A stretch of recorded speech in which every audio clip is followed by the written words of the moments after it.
The SEL spring split is in full swing after a packed week 1 of action, and so we're back for week 2 of the state of the SEL. I'm starting out with Rocket League as always. I've got kind of 3 chapters for this video. First, I'm talking about notable results, stream results from last week. Then I'm making some predictions about who I think the top 8 teams going to LAN are going to be all the way at the end of the semester. So those are going to have some bold picks, I think. And then I'm going to say a hearty good luck to the teams competing at the Bluegrass Boost Battle LAN this weekend from the SEL. There's 10 of them, which is about half the field for BBB. But without further ado, let's get into the state of the SEL. Right now, there are 13 undefeated teams left in the SEL, and it's pretty spread out.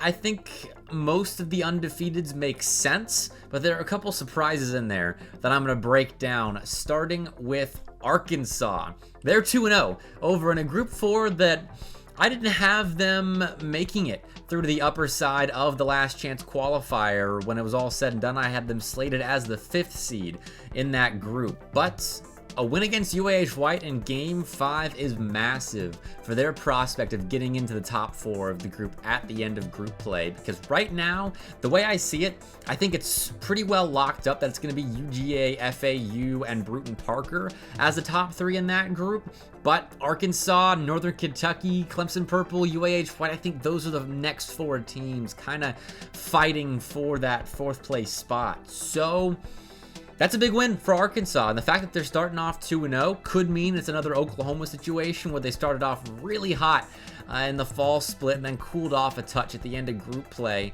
But hey, 2-0 is nothing to scoff at. Being undefeated in the SEL is a hard thing to do. Then I also want to highlight UNCC. They are also one of those undefeated teams that I think is kind of on the bubble of potentially making a run to a higher echelon in Group 3. But UNCC, at the moment, a win over UAH Blue is huge for them. Plus, a 3-0 over ECU, who have kind of taken a tumble in this semester of the SEL.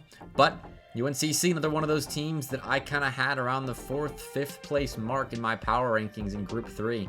And so the fact that they have already beaten UAH Blues, another team that was going to be fighting for one of those top spots in the group, that really bodes well for the Niners. They have been seriously grinding lately, playing in CCS, playing in the Carolina Collegiate Championship, if I'm getting the 3 C's right there, plus all the other leagues they're playing in, CECC qualifiers, probably 1 or 2 of the big 3 alphabet soup leagues, NACC, CAC, NACE. So UNCC is looking good right now. And with that being said about ECU getting swept by UNCC, they were also swept by UAH Blue, which is another one of those teams they're going to be fighting for to potentially grab one of the top 4 spots in the group. So it's looking right now with ECU sitting at 1-3, that 1 win being over LSU, as they're going to be fighting against Full Sail Armada and LSU to make sure they're not in the bottom 2 of Group 3 at the end of group stage. Because UAB, another undefeated team,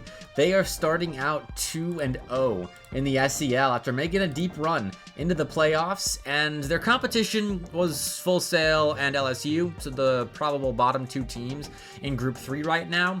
But still, a good start for the Blazers, who I have high hopes for going into the rest of the season.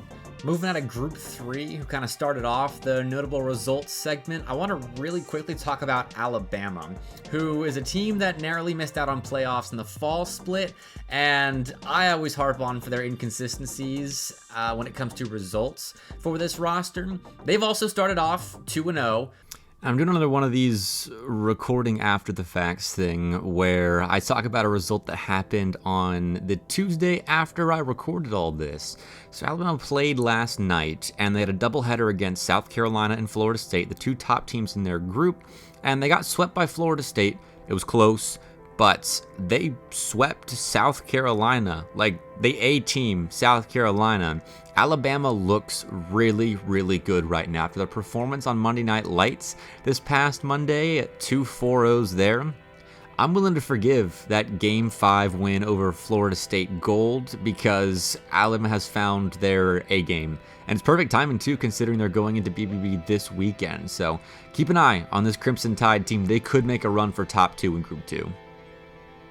And then Group 1 has actually kind of divided itself fairly well.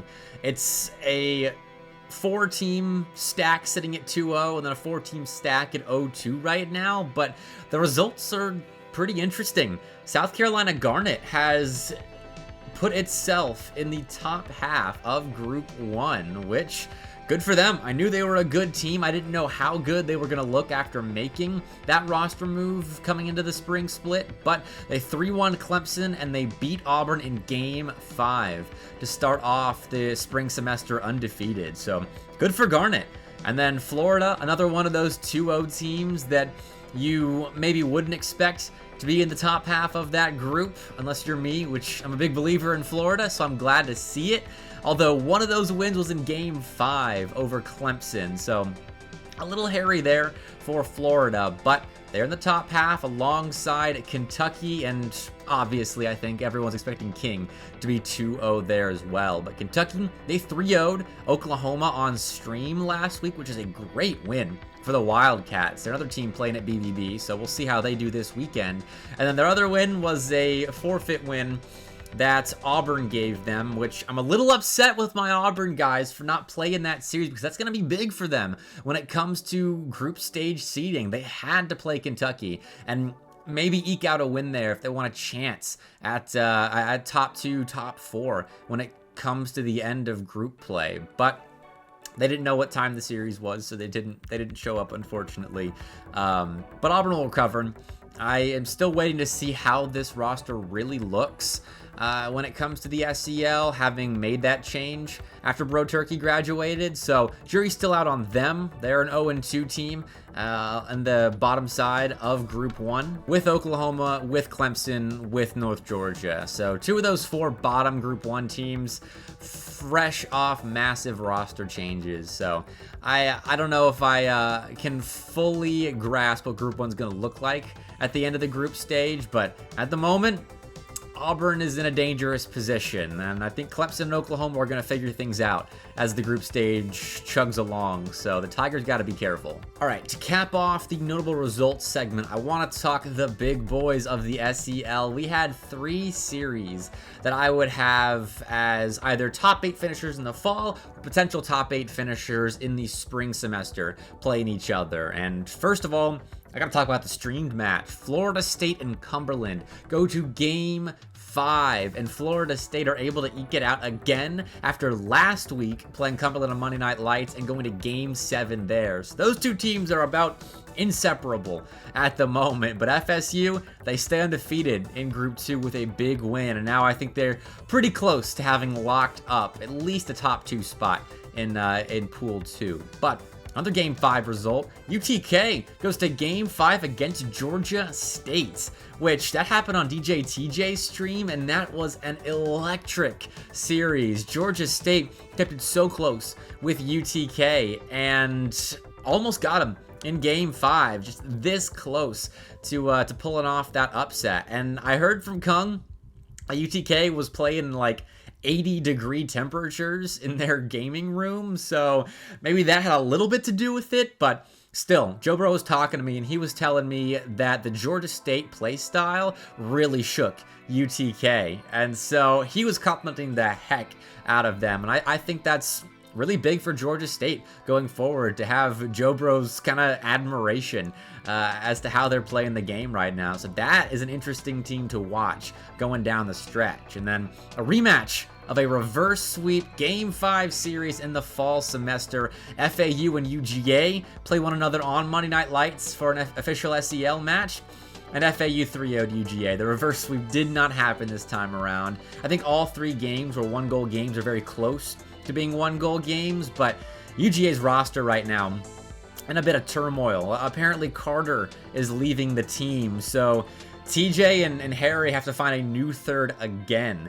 And I made the correction in my last State of the SEL that This was no longer just FAU's group with UGA's roster getting sorted out, but now with one of the B team guys getting pulled up, I don't know. It might go back to being FAU's group, especially after that 3-0 victory on Monday night. So something to keep an eye on at the top of Group 4. And then, with all the serious stuff out of the way with this week's State of the SEL, I want to get back to predictions, because it's been a minute since I actually tried to predict something in the SEL. I had my power rankings last week, but that's not really predictions per se. It's just kind of power rankings going into the season, and those sucked as well. So I want to amend some statements about teams last week with this LAN predictions segment.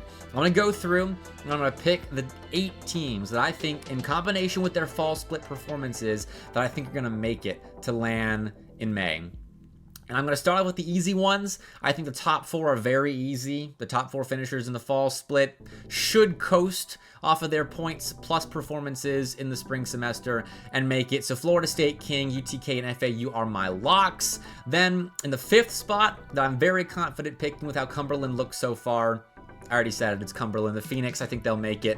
With their top 6 placement in the fall semester, plus Super Smurfs Edition has not degraded their performances at all. They look really good, but it's that 6, 7, and 8 spot that I really am having trouble predicting right now. So I'm going to break it down one by one. I think it's about between 9 teams fighting for those next 3 spots going into LAN. I want to talk about each of those teams first.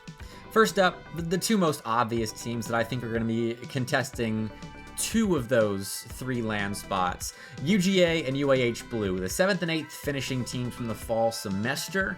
And I brushed on it earlier.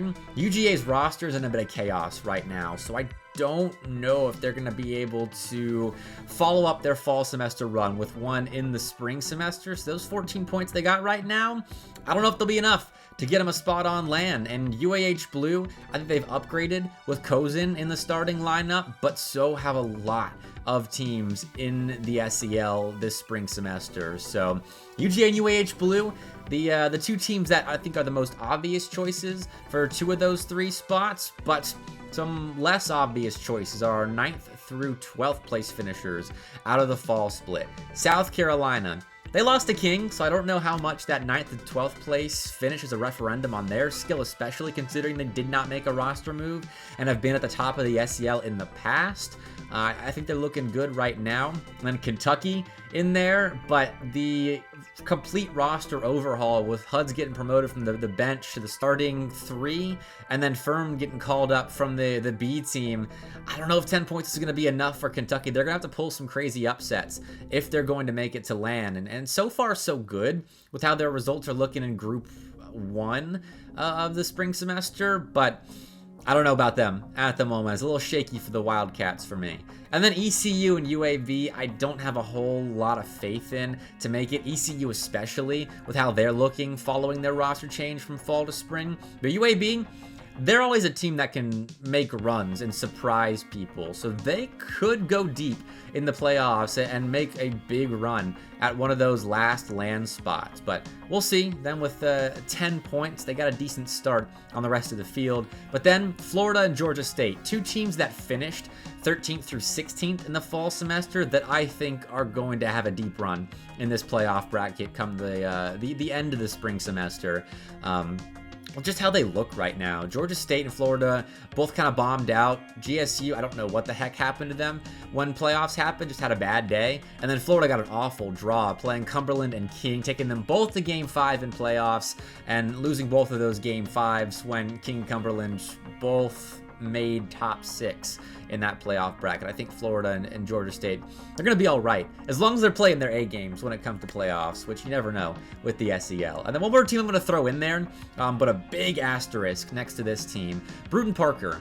They've got the ability and the experience to make a run in playoffs, but I was doing some math, and with them not having played in the fall semester, they're going to have to place at least top 6 just to tie the teams that are currently sitting in LAN spots. So assuming that those teams in the 6th through 8th place spots right now, like UAH, like UGA, like Kentucky, assuming they make playoffs and get points, top 4 is probably the goal right now for teams like Bruton Parker sitting at 0 points. So I think Bruton Parker is a really good team. I don't know if they're a top 4 team in the SEL right now. So big asterisk next to BPC. But enough breaking down the teams that I think are fighting for those final 3 land spots. Here are my predictions, and here's why. First up, Georgia State. I think that's an easy one. I think they're looking so good right now, especially after taking UTK to Game 5. And if they keep that kind of momentum up throughout this semester of the SEL, they can make a top 6 run for sure and put themselves in really good standing when it comes to claiming a land spot. Then, South Carolina. Same deal. No roster change.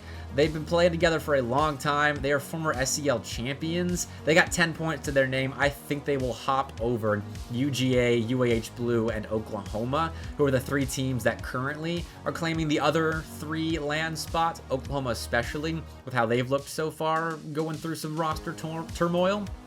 And so that's that last spot that I'm really having trouble deciding on, because it's between UGA, UAH Blue, Kentucky, and Florida. For me, I think Florida, they've got 6 points, but they look the best of all these teams right now. UAH Blue have the most points out of all these teams and also look solid. So I'm going to make a risky bet here. I think Florida is going to be the team we see make top 8. They're a little inexperienced when it comes to playing on the A team, but I'm betting on the Gators. I believe in this team. I love watching them play. So this is kind of a heart pick for me, more so than a brain pick. I think UAH Blue would be the safest bet here, but I'm going Florida making top 8. Sorry, B-More. And talking land, we gotta wish a hefty good luck to the technically 9 but 10 SEL teams playing at the Bluegrass Boost Battle this weekend in Lexington, Kentucky, as South Carolina, UTK, King, Northern Kentucky, Cumberland, Georgia State, UAH Blue, Alabama, Kentucky, and honorary SEL team, since they're an SEL school, Cumberland Black, playing on land this weekend. I'm hyped to watch them play. I will be in Lexington, so if you're gonna be there, I'll see you there. Let's get some picks. Let's get some interviews going. I don't know. Let's just chat. But I love BB so much in the fall that I had to go back as a caster again this spring. So I'll see you there. It's going to be a fun weekend at the University of Kentucky facility, which is beautiful, by the way. So make sure you tune in for BBB Spring 2024 this weekend. And TJ is going to be there as well, casting with me. So it's going to be a fun time. And then really quickly, to cap off the Rocket League segment of this State of the SEL, gotta make a correction. I said last week that the UTKB team playing in Pool 4 is not the same UTKB team that played in the fall, and it's 2/3 the same. It's one change, so I thought it was a completely different roster, which is my mistake, but that's still Kung and the gang representing the Volunteers in Group 4, so good luck, UTK. And of course, to close out this State of the SEL, we gotta talk Valorant. The streamed match last Thursday was super hype. Oklahoma was able to 2-0 Florida Blue in a matchup of top 6 teams, but that was about as close to 2-0 as you can get. Both maps went down to the wire, with Oklahoma just narrowly edging out Florida Blue on the pair. So they're gonna move towards the top side of the Swiss. They're playing Bruton Parker in this week's round of matchups, though, so that's going to be a big test for Oklahoma after a win over Florida last week. They got to play the #1 seeded team, who got a forfeit win, so they weren't able to stay at the top of the table. So Bruton Parker jumped down a couple spots, but that's going to be a super exciting matchup after Bruton Parker got that forfeit win over UTSA, our reigning champs. Don't know why they forfeited, but that loss is going to drop them way down in the Swiss standing. So they're going to have to fight their way back up to the top. But among other notable results, Auburn Navy, they were able to 2-1 Florida Gulf Coast UGA Black 2-1 UNCC, which is a big result for the Bulldogs. And then speaking of Bulldogs, this week we got UGA White playing UGA Black. So an intra-University of Georgia matchup in Valorant this Thursday. But if we're talking just straight up top 16 matchups in SEL Valorant this week, there are really only 2 more, with Florida Blue playing TCU, 2 top 16 seeds that lost in week 1 that are going at it this week, and then UTSA playing Oklahoma Academy, who's another top 16 seed. But honestly, Florida Blue and UTSA, if they both show up to their matches, should honestly have a fairly easy top 16 matchup if we're talking relative to what they had in week 1. So we'll see what ends up happening in round 2 of Valorant, but the way that Swiss is laid out, it's gonna be close, because round 2 we're gonna get to see a lot of teams that won last week that are gonna get taken back down to earth after their win. So I'm interested to see how Valorant shakes out this week. It should be a week of 2-0s, and then getting back to the even closer matches come week 3.